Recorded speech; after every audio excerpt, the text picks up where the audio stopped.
persekusi Tubagus Mogi di Kerawang. Tolong persekusi Tubagus Mogi di Kerawang. Astagfirullahaladzim. Kekerasan, woi, nggak ada.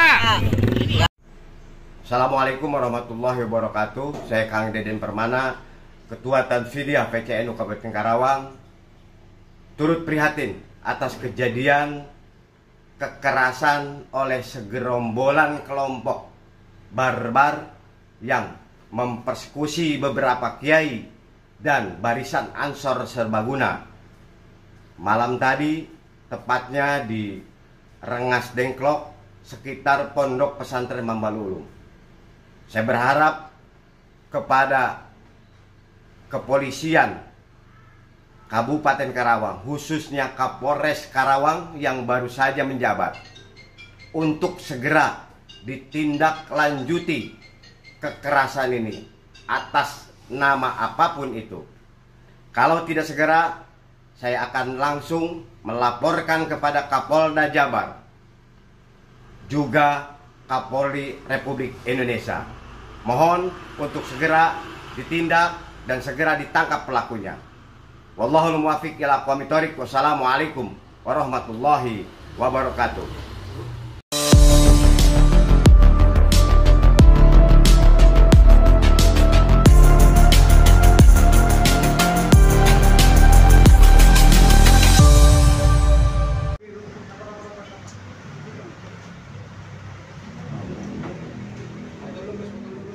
Foto ya, ayo foto. Ya, foto.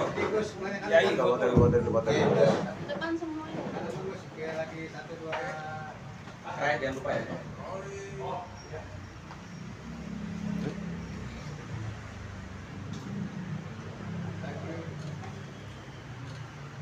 Ya, semua kanan dikit semua. Ya. Ya, oke. Sudah? Ya, bagus, silakan, Gus. Oke.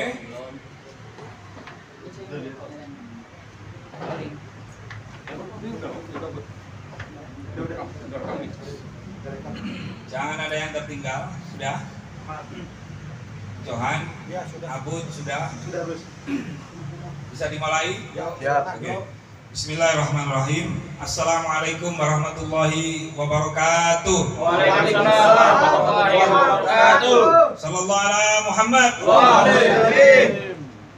Merdeka! Merdeka. Merdeka! Bismillah, masyaallah, la haula wala quwata illa billahil aliyil azim. Hari ini pada hari Minggu tanggal 11 Agustus, di saat seluruh warga negara Indonesia untuk menyambut kemerdekaan, tapi ternodanya pada tanggal 10 Agustus malam di Cikarang, di wilayah Polres Cikarang, Rengas Dengklok, Kerawang. Ada insiden yang sangat menusuk kalbu kita sebagai manusia yang punya nurani. Sudah ada logonya NU, Nahdlatul Ulama, sebagai ormas terbesar di tanah air, dan juga ada baju sahabat Banser, bukan malah dilerem, malah dipukuli, dihajar habis sampai benjut nggak karu-karu. Di mobilnya Kiai Rois Suliyah MWCNU Cikarang Utara itu ada logonya, Pak, logo NU. Itu malah dihancurkan gitu. Lah, yang nyerang ini apakah orang Indonesia tapi mentalnya mental komunis?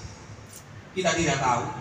Tetapi tanda-tanda bahwa orang yang nyerang kiai, nyerang ulama, nyerang sahabat bangsa, ini propagandanya, pokal gawinya cara-cara komunis. Nah, maka dari itu kami dari Aliansi Pecinta Ulama Nusantara, kemudian ada Yai Yusuf, beliau Dewan Penasehat di jamaah Wali Songo Indonesia, jamaah Wali Songo Nusantara.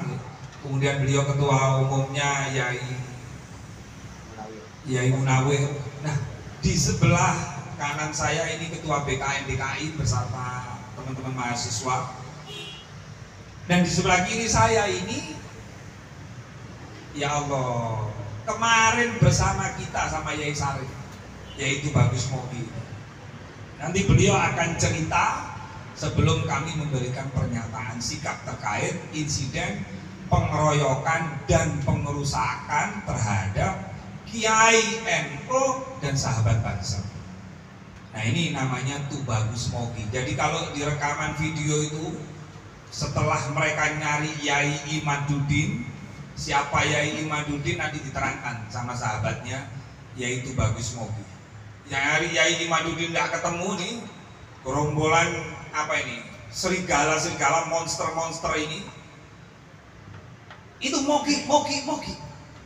Tapi alhamdulillah, semua atas izin Allah, atas takdir Allah, itu Bagus Mogi sampai detik ini jangan lihat dalam keadaan sehat walafiat, dan yang menjadi korban itu nanti biar itu Bagus Mogi sendiri yang akan menceritakan. Jadi dipahami ya kawan-kawan ya. Nah, jadi ini adalah tugas kita, karena kalau kita naik mobil, apalagi sama istri ya tadi malam. Sama istri. Coba nggak melihat ada perempuannya, mobilnya diserang-serang, nggak lihat ada kiainya, nggak lihat ada pansernya. Mereka betul-betul seperti binatang buas, Upaya pembunuhan untuk melakukan upaya-upaya seperti yang disampaikan, pembunuhan dan lain-lain sebagainya. Nah, maka dari itu, untuk lebih singkatnya, sebelum pernyataan sikap kami sampaikan, terlebih dahulu yaitu Bagus Mogi untuk menyampaikan kronologis apa yang terjadi sebenarnya. Saya yakin tayangan yang akan ditayangkan kawan-kawan media ini akan dilihat oleh Bapak Kapolri, Bapak Kapolda, Bapak Kapolres Kerawang. Saya percaya itu. Untuk itu saya persilakan kepada yaitu Bagus Mogi, gimana ceritanya tadi malam yang begitu menakutkan sekali. Nabi Muhammad. Assalamualaikum warahmatullahi wabarakatuh. Bismillahirrahmanirrahim. Alhamdulillahirabbil alamin wa bihi nasta'in ala umuri dunya waddin. Wassallallahu ala sayyidina Muhammad wa ala alihi washabihi ajmain, amma ba'du. Para saudara-saudara rekan pers, para yai yang tadi sudah disebut, diperkenalkan satu persatu oleh Gus Rofi. Jadi saya Tubagus Mogi Nur Fadil menjabat sebagai di Presidium Apatar, Aliansi Pecinta Ulama Nusantara, juga Ketua Umum Robito Babat Kesultanan Banten, dan juga Wakil Ketua Umum daripada PWI LS, Perjuangan Wali Songo Indonesia Laskar Sabilillah. Nah, jadi perlu saya sampaikan latar belakangnya dulu ya sebelum semalam. Kenapa bisa ada konflik ini? Ada konflik horizontal antar umat.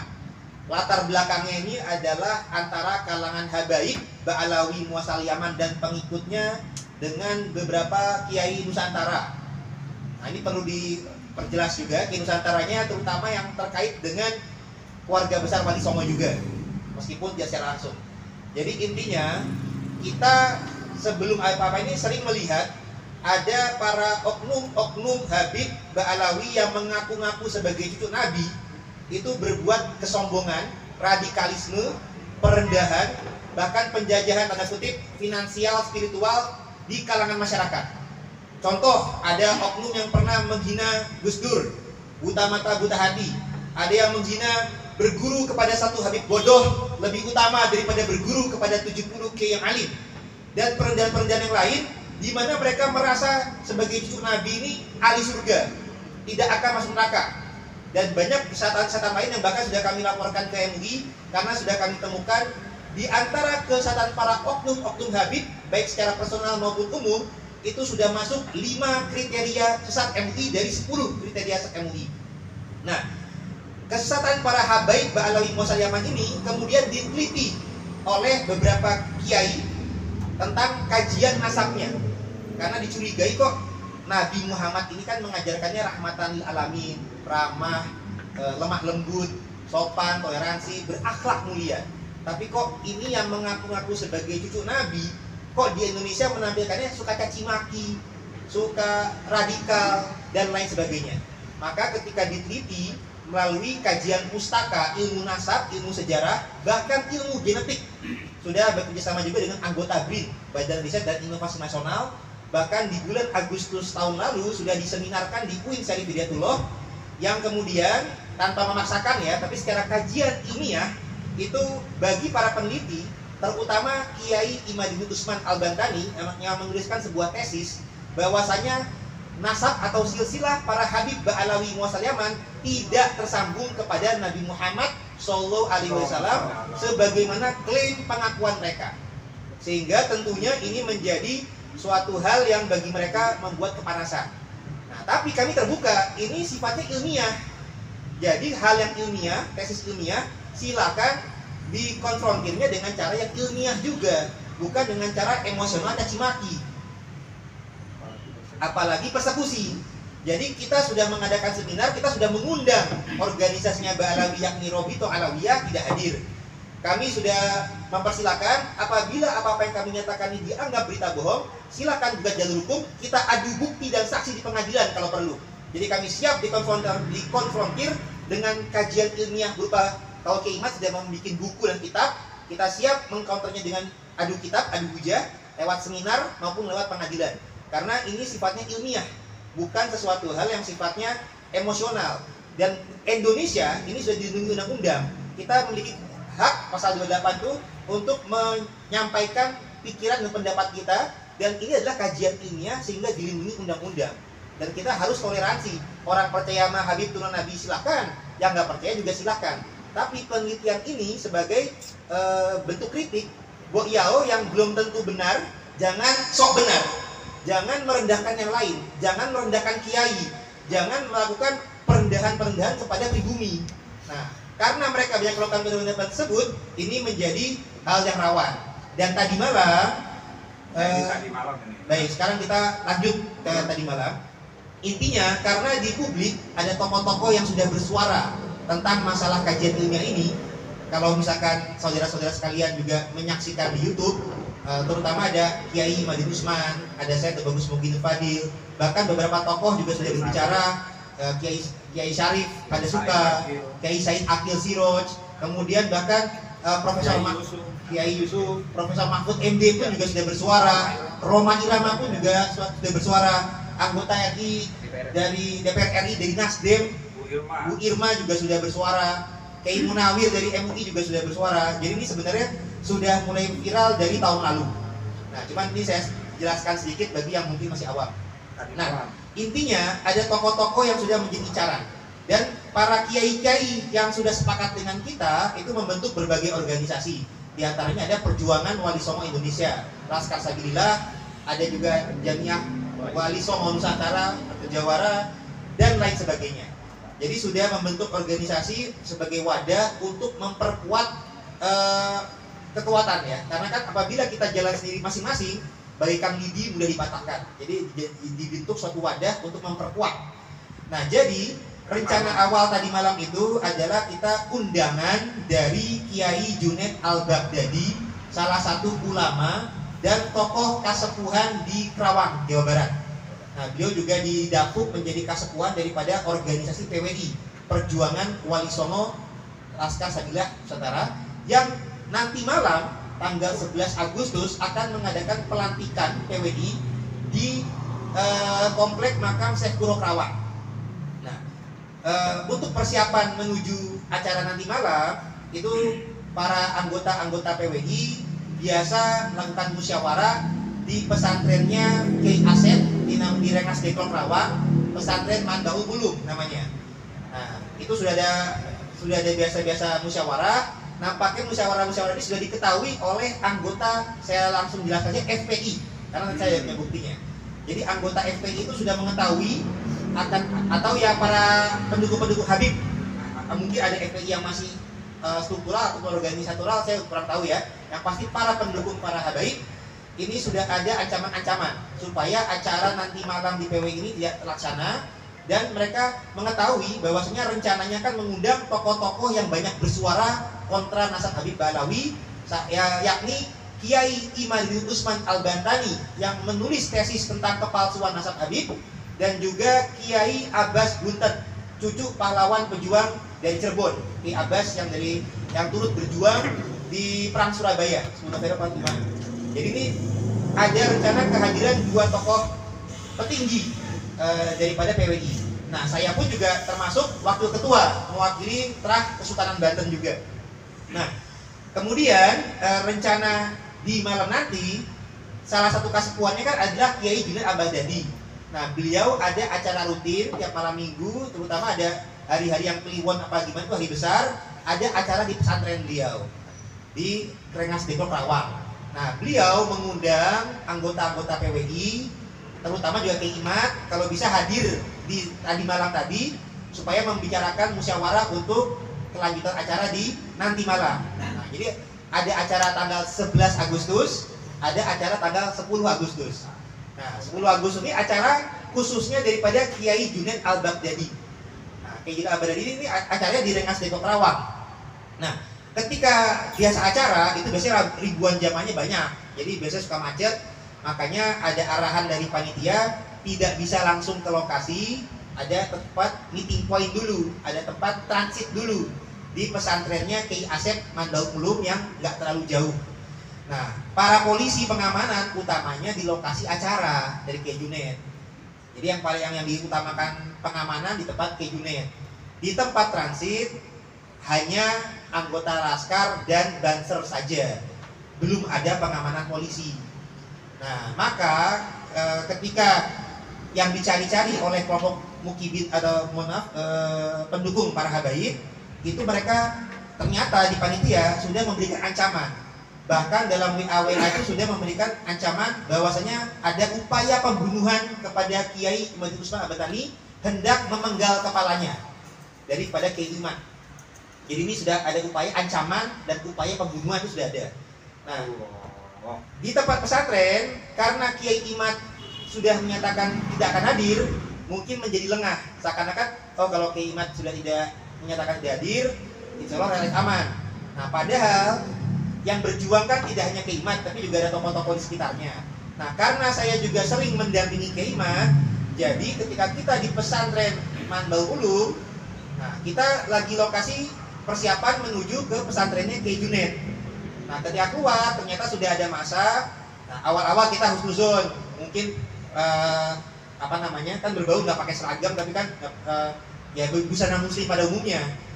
Awal-awal ketika mendatangi saya kira mau salim apa gimana gitu. Ternyata tarik baju mau mempersekusi, bukan mau salim. Dan mereka tuh mencari-cari Kiai Imat. Kiai Imat tidak ada, mereka ada yang mengenal. Wah, ini mau gini tuh, bagus mau gini. Jadi mereka mengincar saya karena sebagai orang yang dekat dengan Kiai Imat. Nah, mereka mengincar saya, yang orang-orang tim kami berupaya mengamankan, termasuk istri saya, termasuk Kiai Ihsan. Dicoba diamankan untuk masuk ke mobilnya beliau.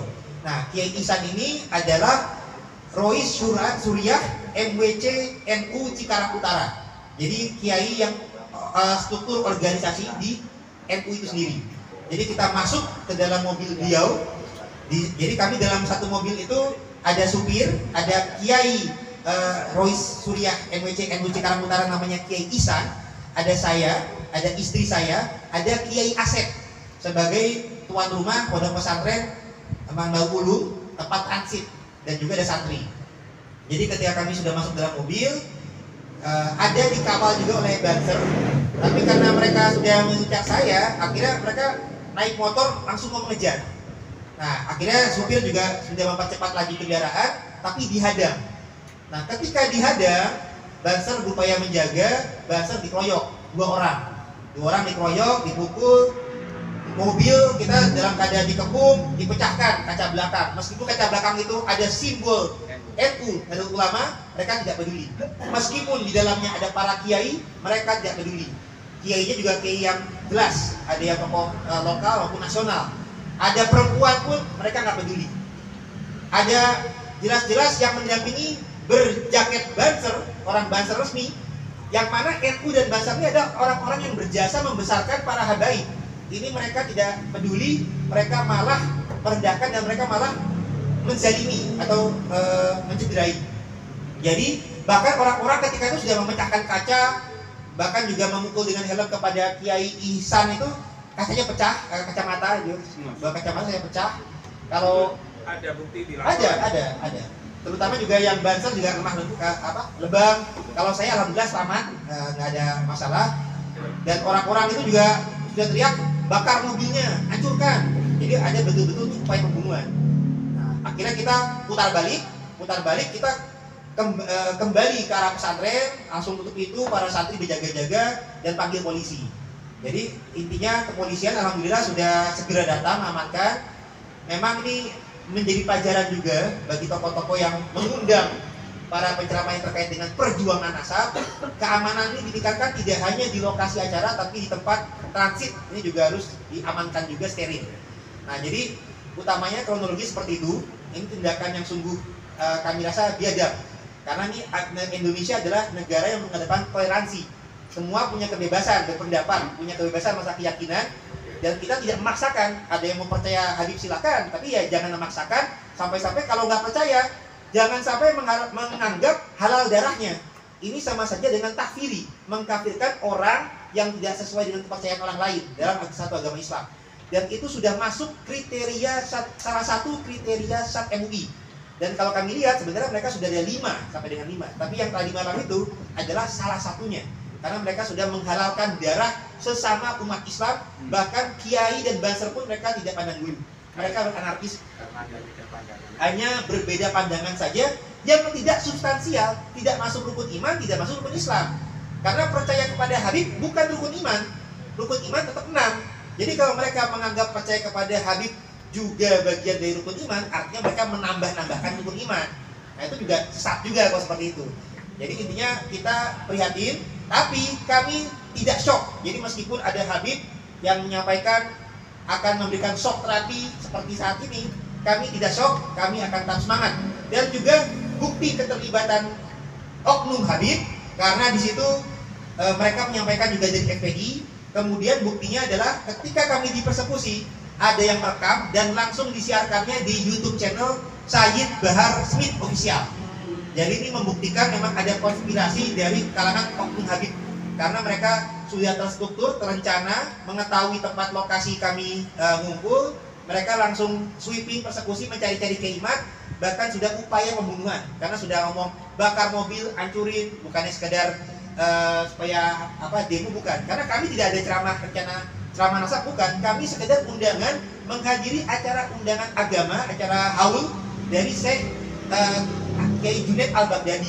Jadi bukan mau bicara-bicara hal nasab atau hal sensitif, tidak. Kami sekedar sebagai tamu undangan saja. Yang mereka incar keimat tidak ada, kami pun diincar. Jadi ini suatu hal yang meresahkan publik dan merendahkan para kiai dan itu. Sekian dari kami. Kurang lebih yang mohon dimaafkan. Assalamualaikum warahmatullahi wabarakatuh. Oke, itu bagus. Tadi kan bilang ada salah satu channel YouTube ya yang menayangkan. Iya. Sip itu live apa gimana gitu? Begini. Coba samain ke sini biar jelas. Nah, ini mic-nya. Tanyakan jadi biar. Terakhir ya pertanyaannya ini ya, terus pernyataan sikap. Ya. Untuk Kiai bagus. Itu pas katanya kan ada oknum Habib yang terlibat ya. Nah, itu katanya ditayangkan di channel YouTube-nya tersebut. Nah, saat itu benar-benar dari awal apa live atau seperti apa gitu? Yang jelas itu paling awal, karena baik, kalau untuk masalah live atau tidak, saya cek kembali. Yang jelas itu paling awal, karena ketika ada kejadian tersebut, kami di lokasi itu tidak langsung mempublikasikan. Kita rencananya mau arahan dulu, komunikasi dulu dengan polisi. Nah, tapi sebelum arahan dengan polisi, ternyata video yang menshoot dari luar itu sudah disiarkan lebih dulu oleh Sayyid Bahar bin Official Smith, channel YouTube Sayyid Bahar bin Smith Official. Artinya bukan dari pihak kami yang mengadukan persekusi kami, tapi ini perekaman dari luar, perekaman dari pihak persekusi.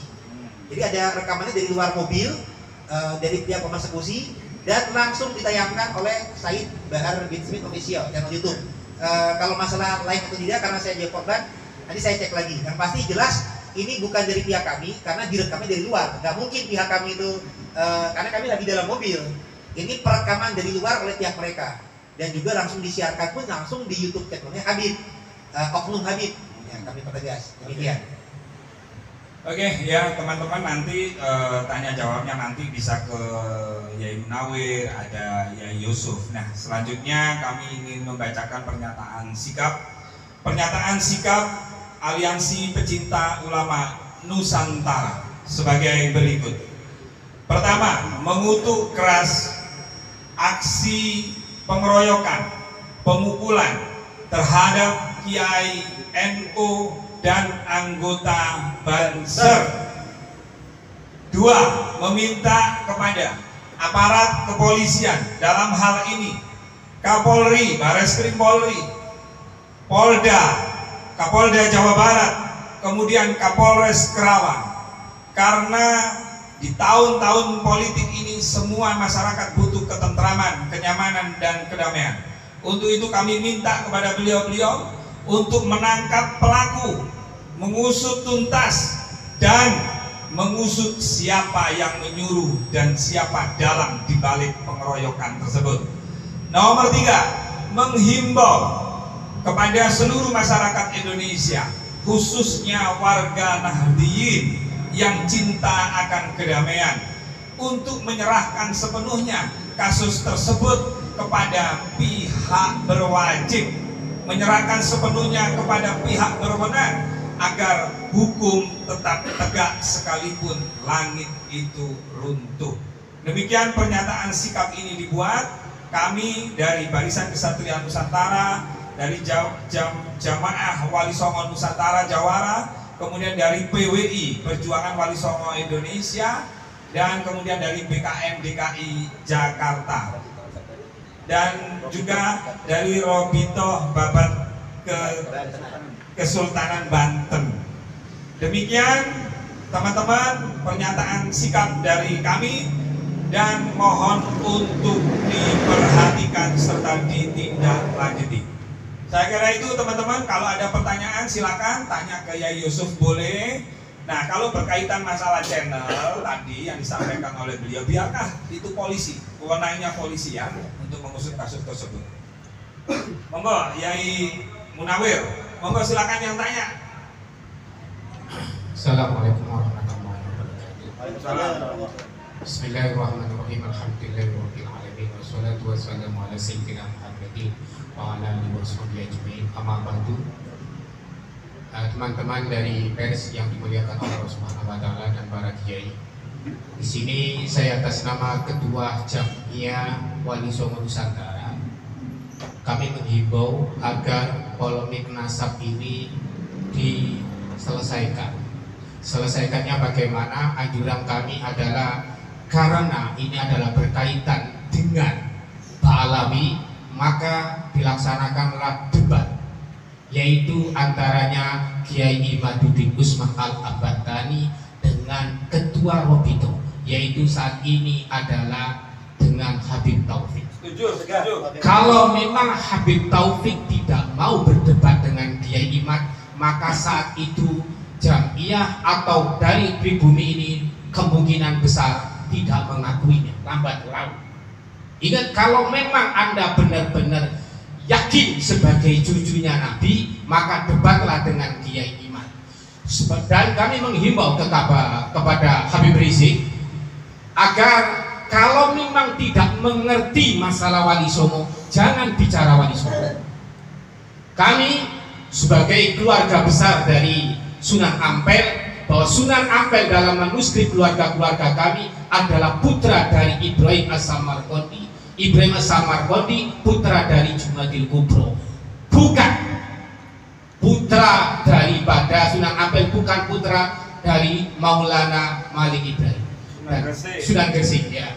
Dan kami menghimbau para Ba'alawi tidak usah mengurusi makom-makom daripada Wali Songo. Itu adalah wilayah daripada keluarga Wali Songo. Jangan kemudian ikut-ikutan. Ikuti, hiasi apa saja makom daripada nenek moyang mereka sendiri. Kami tidak memperbolehkan makom-makom dari keluarga-keluarga Wali Songo kemudian dirias sebagaimana kelenteng. Kami mohon para Habib Taufik untuk berdebat dengan Kiai Imad dan Habib Rizik, jangan membicarakan untuk Wali Songo, dan saya tunggu permintaan maaf dari Habib Taufik. Terima kasih. Oke, teman-teman, ini terakhir, monggo Yai Yusuf Betawi, silakan Yai melihat fenomena yang terjadi sekarang ini. Assalamualaikum warahmatullahi wabarakatuh. Waalaikumsalam warahmatullahi wabarakatuh. Saya melihat fenomena yang terjadi akhir ini masih berkaitan dengan ada satu kelompok yang merasa nasabnya lebih unggul dari kelompok lain.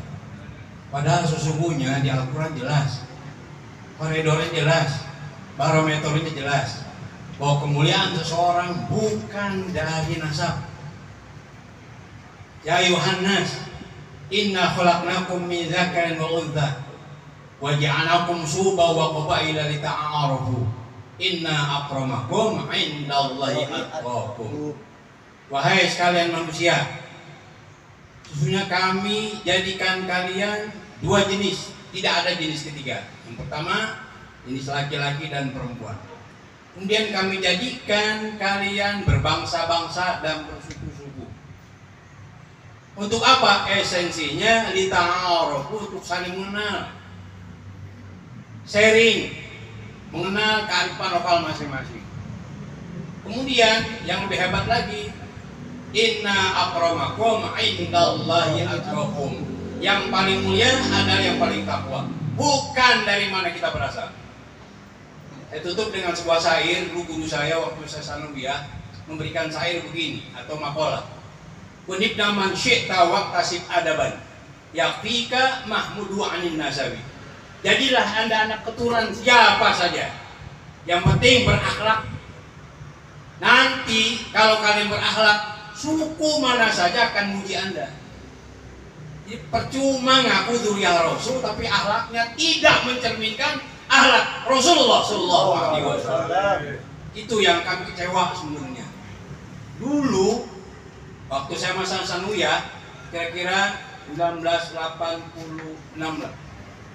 Itu kalau mendengar nama Habib itu gemeter saya itu. Kenapa?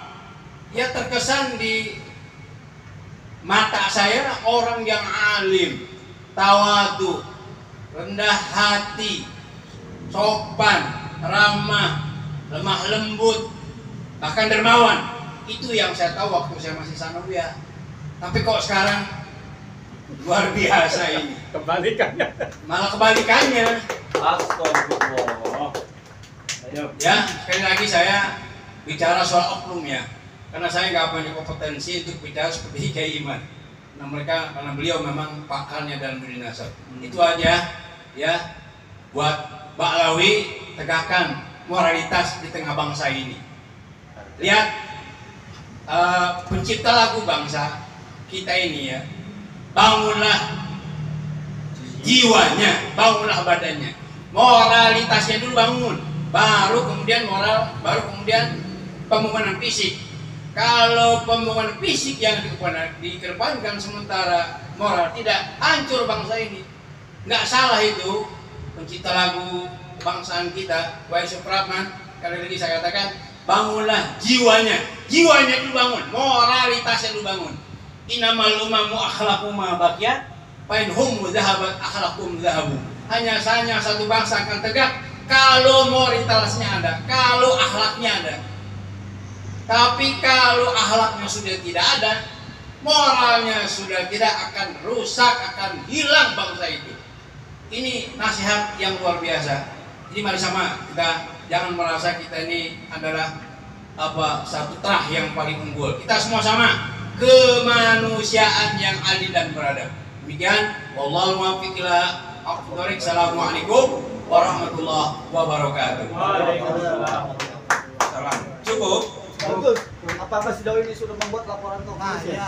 Ya, apakah Tubagus Mogi dan para korban sudah bikin laporan ke polisian? Monggo dijawab sesingkat-singkatnya. Oke, karena korban utamanya adalah Banser, jelas bukti ini ya. Itu kemarin sudah proses visum dan sudah mulai pelaporan.